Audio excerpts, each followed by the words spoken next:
L'ambassade de France au Burkina Faso est-elle en danger? C'est une information Europe 1. Des gendarmes du GIGN ont été envoyés à Ouagadougou, la capitale. Oui, décision du gouvernement français après le putsch qui a conduit au pouvoir un jeune militaire de 36 ans, le capitaine Ibrahim Traoré. Un coup d'État qui a pris pour cible notamment l'ambassade de France.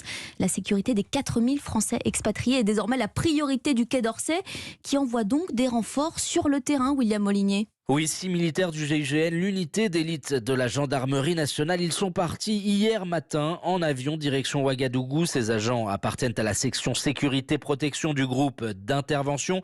50 gendarmes qui mènent tout au long de l'année des missions à l'étranger de sécurisation des représentations diplomatiques. Au Burkina Faso, ces gendarmes d'élite vont devoir protéger l'ambassadeur français dans un contexte où le sentiment anti-français est très présent dans la rue, parfois même instrumentalisé sur les réseaux sociaux par la Russie. Jusqu'à présent, le GIGN était déployé sur ce type de mission en Irak, en Libye et en Ukraine. D'ailleurs, un des tout derniers faits d'armes de l'unité, c'est la mission à Kiev fin février dernier, quand une douzaine de membres du GIGN a évacué les ambassades françaises, italiennes et japonaises vers l'ouest du pays, tout en traversant la ligne de front entre Russes et Ukrainiens. Les informations de William Molinier. Pour tout comprendre sur le coup d'État au Burkina Faso, rendez-vous sur europe1.fr, dossier complet de la rédaction web.